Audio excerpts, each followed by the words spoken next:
where the human race began. Nearly 1 billion people live here.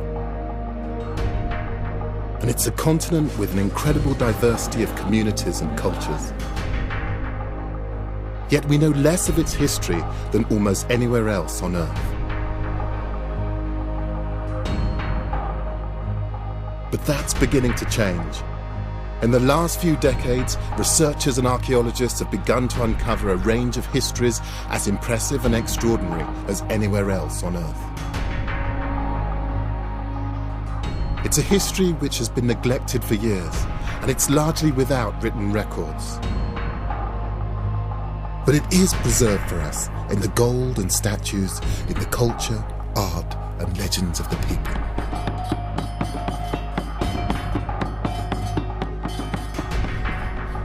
My name is Gus Casely-Hayford. Over many years, I've studied the history and culture of Africa. As an art historian, I'm used to drawing stories from mute objects from the past. I'm going to discover the history and find out what really happened to the lost kingdoms of Africa.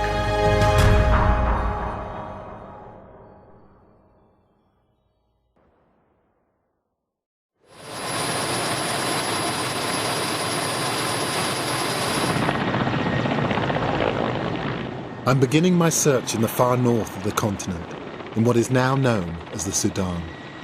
I'm looking for the legendary kingdom of Nubia. Nubia is the traditional name for the northern part of Sudan, near the Egyptian border.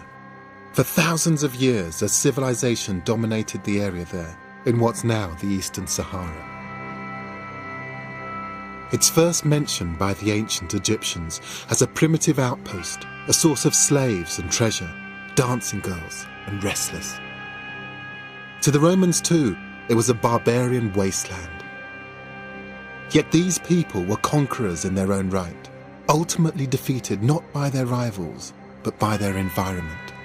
Nubia has left us some of the most spectacular monuments, not only in Africa, but in the whole world. There are more pyramids here than there are in Egypt.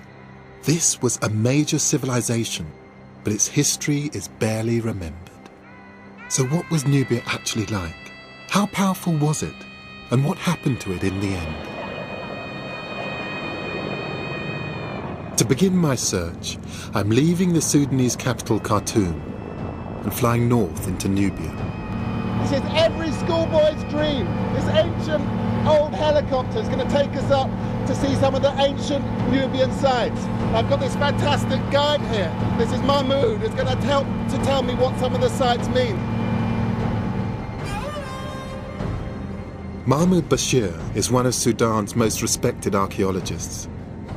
He's taking me on a journey, not just through space, but time, going back nearly 10,000 years, to the time when humans first began to plant crops and to keep domestic animals. We're going northwards along the Nile. If it weren't for the Nile and its irrigation, this whole scene would be desert.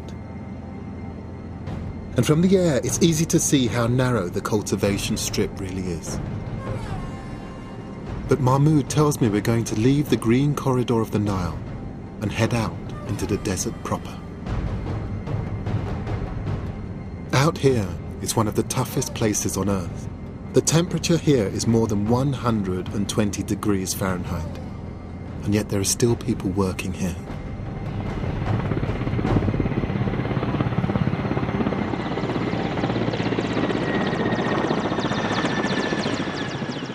This is where I'm going to start my journey, right in the back of beyond.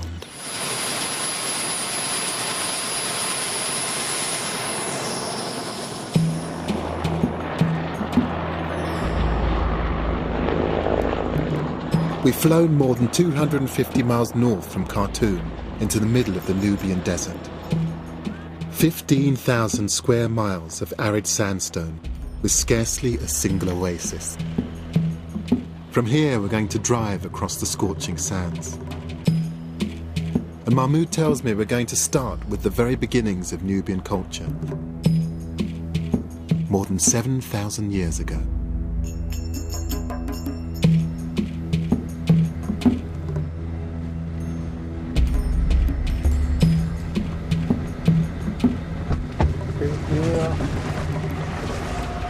It's hot.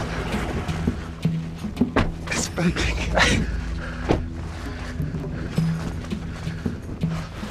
What are you doing to me? I can't believe we've come out here. It feels like the middle of nowhere. It's one of the driest, most remote places I've ever been. But Mahmoud says that here there's something that makes all the suffering we've gone through really worthwhile. So let's have a look. But why did you bring me out here? Actually, because this is it's very important place, and here actually where our story will begin.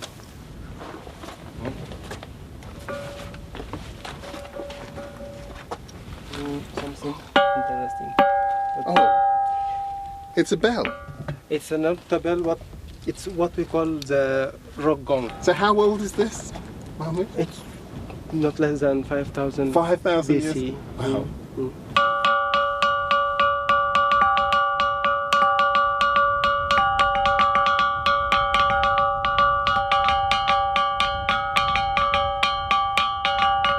So I'm playing a 5,000 BC instrument. Yes. The actual sound is the natural result of the consistency of the rock, but it's been worn smooth by the actions of people playing it more than 7,000 years ago, long before the Romans, long before the pharaohs. This is a sign of human civilization. So would they sing along to this? I don't know exactly, but I think they can imagine more dancing than singing. More dancing. In the last few years, archaeologists have found hundreds of rock gongs like this in the Nubian desert, possible evidence of a sizable population. I imagine you'd be able to hear it from a long distance. From a long distance, and I think we think actually it's the same as what we have now about the drum language in Africa. Yes. It's probably it was doing the same function at that time. Archaeologists think that people here may have used the rock gongs to communicate across the valleys, and that this is the beginning of the Nubian culture.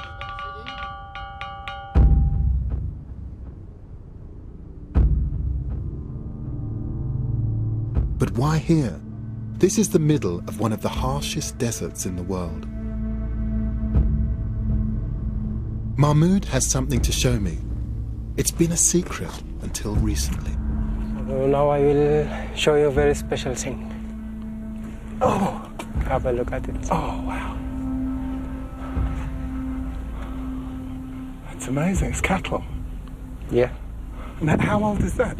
Something like 5,000, 6,000 BC. BC? BC. 5,000, 6,000. It's just astounding. When were these discovered? It's just last March. Can you imagine? Last March? We are in August. So not many people have seen it. Ago. Yes, you are the second after the mission who discovered the site. Really? Really. You are the second to be here. Rock art is the oldest form of pictorial representation known. Research has shown that the pictures are unlikely to be just a depiction of everyday life. Instead, they concentrate on subjects that are of great significance to the people who made them. So I'm amazed to discover that out here, deep in the Nubian desert, they should be making images of cattle. But this is desert, though. But it wasn't the desert in 7,000 or 6,000 BC. Mahmoud tells me it's a story of catastrophic climate change. Recent research has shown that some 7,000 years ago, most of the Sahara was in fact green. You can see the outlines of dry valleys or wadis. They were once big rivers which flowed into the Nile. And between them stretched grassland savannas of the kind that you have to go much further south to see today. So this area here, once upon a time would have had grass in it, it would have been lush, it would have supported cattle, and probably complex communities as Yes, well. and even wild animals. What kind of animals might it? Yeah, actually, based on the rock drawings we have around here, we have lions, we have elephants, we have giraffes. So the the wildlife and the ecology of sub-Saharan Africa once existed. Yes. That's amazing. And this is the proof of that. Yeah.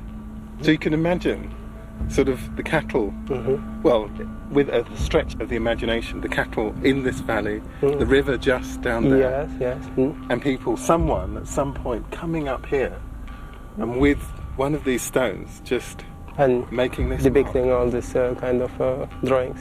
Yes. It's amazing, really. Yes. Yes. Maybe the same people who play the rock gong are the same who depict these drawings here.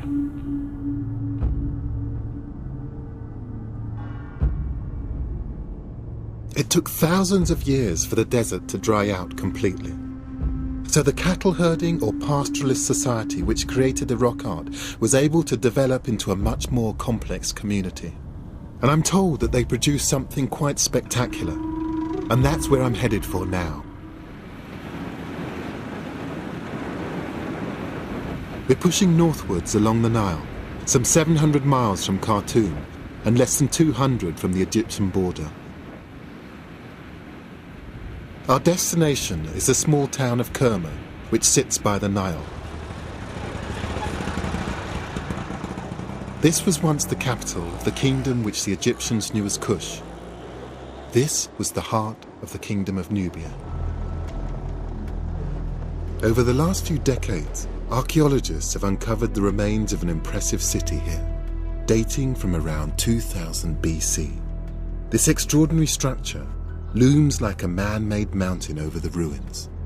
Karma, it's kind of a development of the community who make the rock art. So we have here like more organization. At the heart of this great city was a huge mud brick structure known as the Dafufa. It's the oldest known mud brick building in Africa and one of the largest.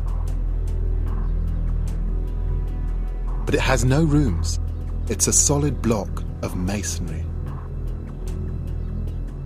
They've actually built a piece of geography because it's absolutely solid mud. And what is it and what might it have been used for?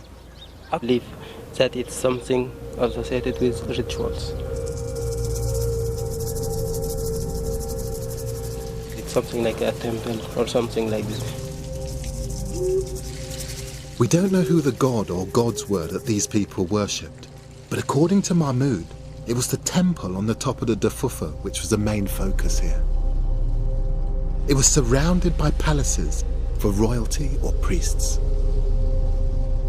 Now we are on the top of the Dafufa. Yes. And you can see surrounding the Dafufa is the administration city of Karma.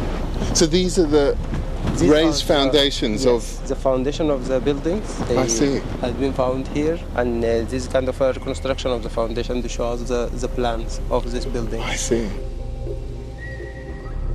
Judging by the buildings that the archaeologists have uncovered in the last 10 years, Kerma was not so much a residential city as a place of pilgrimage where people would come from miles around for ceremonies.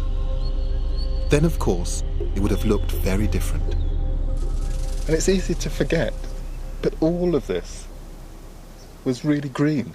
Yes, it's more green, and it's surrounded by green, and so there is enough food, enough water. And so it could have been a fairly wealthy area. It's really developed a very strong kingdom at that time. So all these economical sources supported the state to be very strong state.